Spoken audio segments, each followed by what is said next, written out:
सुनीता देवी के घर दो अमीर खानदान की बहुएं आईं।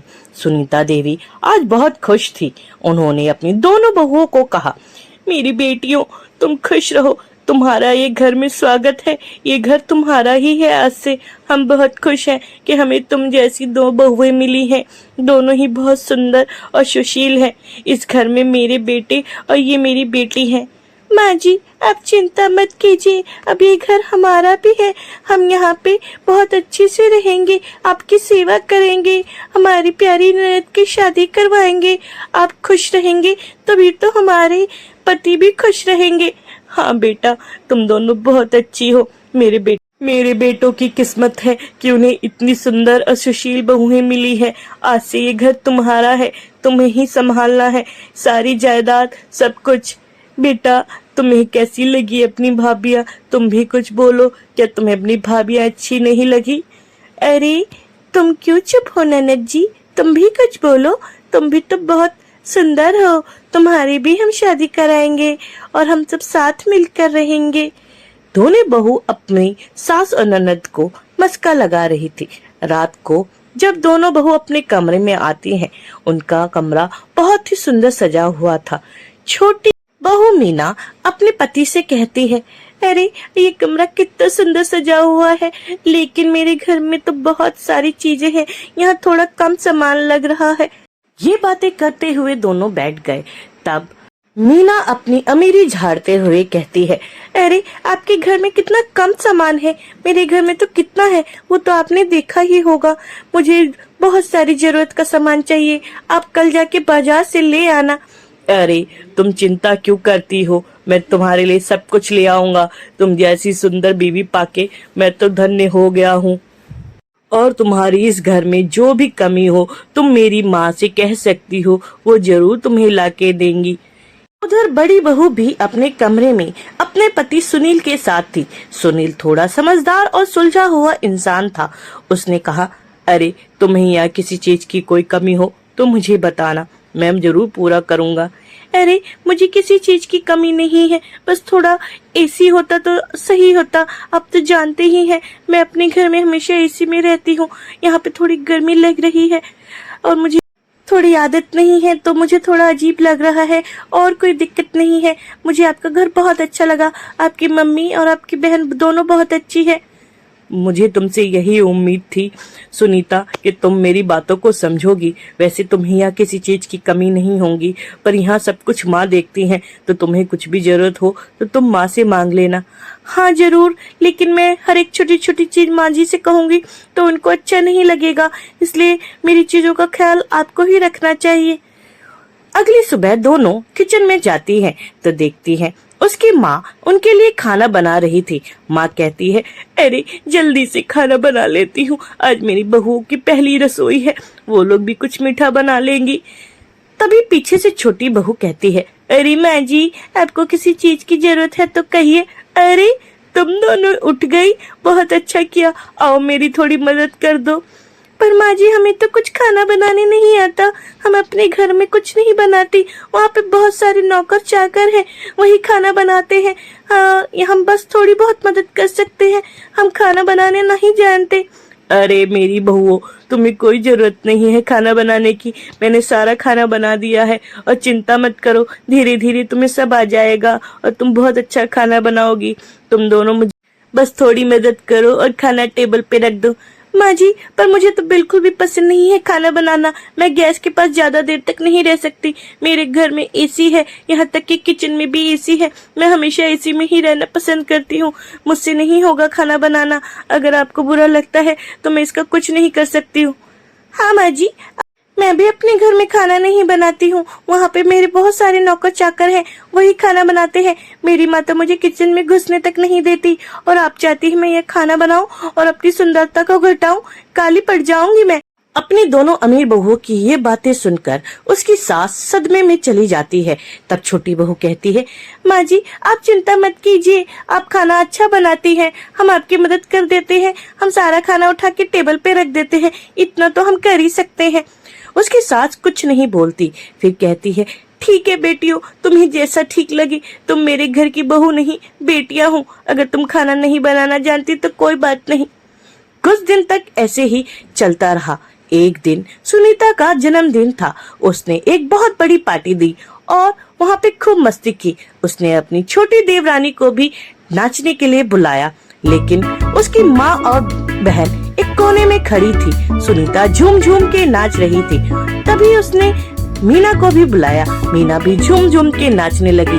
यहाँ तक कि उसका पति रवि भी खूब झूम झूम के नाच रहे थे। उधर कोने में खड़ी उसकी बहन कविता को अपने भाई और भाभीियों का यह व्यवहार बिल्कुल अच्छा नहीं लगा। उसने कहा, देखिए माँ कैसे कर रहे हैं, इन्होंने तो हमें बिल्कुल भी नहीं भाव दिया, हमें यहाँ तक बुलाया भी नहीं, हम कोने में खड़े हैं। कोई बात नहीं बेटा, वो तुम्हारे भैया भाभी हैं, अगर नहीं कुछ बोलते तो क्या होगा, ये हमारा ही तो घर है। माँ जी ये आपकी गलतफहमी है, ये आपका घर है। देखिए यहाँ पे हमें तो कोई पूछता तक नहीं है, सब आपस में ही पार्टी करने में लगे हैं।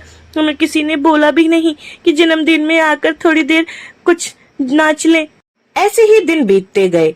एक दिन रवि फोन पर बात कर रहा था। तभी पीछे से मीना कहती है, अरे सुनिए, मुझे आपसे कुछ कहना है। सुनिए, मुझे बहुत जरूरी बात करनी है आपसे।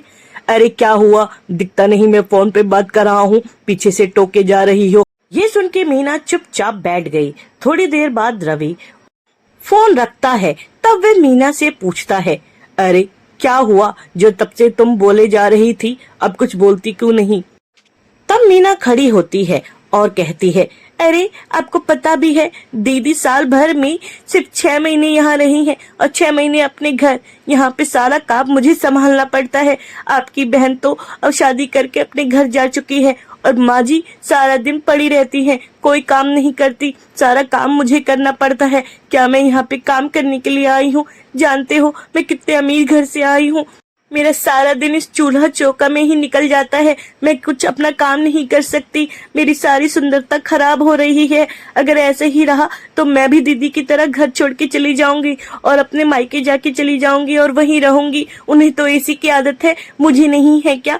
मैं क्या इस गर्मी में जलने के लिए हूँ? अरे तो इतना गुस्सा क्यों करती हो? कहो तो मैं कल ही एसी लगवा देता हूँ। और तुम्हें जो परेशानी हो बताओ, तुम क्या चाहती हो कि मैं क्या करूँ? तुम्हारे लिए तो सब कुछ मैं लाता ही हूँ, तब भी तुम इतना बोल रही हो। और इस घर में अब है ही कौन? हम दोनों हैं और माँ है। भैया तो हमेशा बाहर रहते हैं, भाभी भी अपने मायके रहती हैं, तो कहाँ कुछ ज्यादा काम है? थोड़ा बहुत काम है, मिलजुल कर लेते हैं, इसमें क्या दिक्कत है? फिर भी तुम्हें दिक्कत है तो मैं कल माँ से बात करता हूँ। अगली सुबह रवि किचन में जाता है, जहाँ उसकी माँ खाना बना रही होती है। वह बोलती है, जल्दी से खाना बना देती हूँ, मेरा रवि बेटा भूखा है। बहू तो अभी तक सो रही है, वो भूखा ही ऑफिस चला जाएगा, अब मेरा बच्चा भूखा जाएगा। मुझे ये बिल्कुल पसंद नहीं है और घर में कोई नौकर भी नहीं है। मैं जल्दी से अच्छा खाना बना देती हूँ, थोड़ी देर बैठ जाती हूँ। रवि अपनी माँ की ये बातें सुनकर बहुत ही आत्मग्लानि से भर जाता है और कहता है, मेरी माँ तो इतना सोचती है मेरे लिए और मैं इनसे क्या बातें करने आया था, मैं तो बहुत बुरा बेटा हूँ। अब रवि को समझ नहीं आता कि वो माँ से क्या बोले। वह घुटनों पे बैठ जाता है और कहता है, माँ माँ। तब माँ उसके पीछे मुड़ती है और कहती है, रवि बेटा मैंने सारा खाना बना दिया है, तुम्हें चिंता करने की जरूरत नहीं है, तुम्हारा लंच भी पैक कर दिया है। फिर भी तुम मुझे इस घर से जाने के लिए कहना चाहते हो तो कह सकते हो। मैंने कल तुम्हारी और बहू की सारी बातें सुन ली, कोई बात नहीं, मैंने पास ही आश्रम में बात कर ली है, वहाँ पे बूढ़े बुजुर्गों के लिए बहुत जगह है। यह कहकर उसकी माँ चुपचाप बैठ जाती है। रवि फूट फूट कर रोने लगता है और कहता है, माँ मुझे अब इतनी बड़ी सजा मत दीजिए, मुझे पता है मैंने बहुत बड़ी गलती की है, मैंने आपको बहुत दुख दिए हैं, मेरी पत्नी ने भी बहुत दुख दिए हैं। नहीं बेटा, तुमने मुझे कोई दुख नहीं दिया, तुम तो मेरे बेटे हो, कोई बात नहीं। नहीं माँ, मैंने आपको बहुत दुख दिया है, मुझे माफ कर दीजिए। मैं आपके लिए क्या क्या सोचता रहा, मेरी बीवी आपके लिए क्या क्या बोलती रही और मैं हामी भरता रहा, मुझे माफ कर दीजिए। ये कहकर रवि अपनी माँ के पैरों में गिर जाता है और फिर उसे माफी मांगता है। तब उसकी माँ उसे माफ कर देती है। थोड़ी देर में वह बाहर आता है तो देखता है आज उसकी बड़ी बहू भी आई है। तब मीना बोलती है, अरे आज देखिए बड़ी दीदी भी आई हैं और आज तो कितना घर में अच्छा माहौल हो रखा है।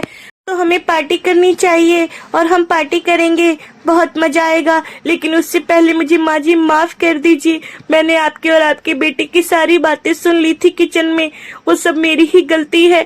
आप मत रोइए, मुझे पता है मैंने आपको बहुत दुख दिए, आपको बहुत कुछ बोला आपकी माता जी के लिए, जो कि मेरी भी माँ है।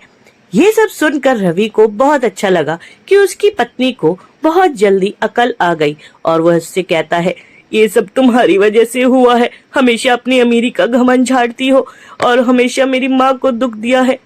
देवर जी, ये हमारी गलती है, हमेशा हमने अमीरी का घमंड झाड़कर माँ जी को बहुत दुख दिया है। माँ जी मुझे भी माफ कर दीजिए, मैंने भी आपको बहुत दुख दिया है, यहाँ भी बहुत कम रही हूँ। अरे बच्चों, तुम तो मेरी बेटियों जैसी हो। मेरी बेटी तो ससुराल चली गई, पर इसके बाद तो तुम ही मेरी बेटियां हो, और बेटियां कभी भी अपने बड़ों से माफी नहीं मांगती हैं, वो हमेशा उनको आशीर्वाद देती हैं। तुम सब खुश रहो, मुझे और कुछ नहीं चाहिए।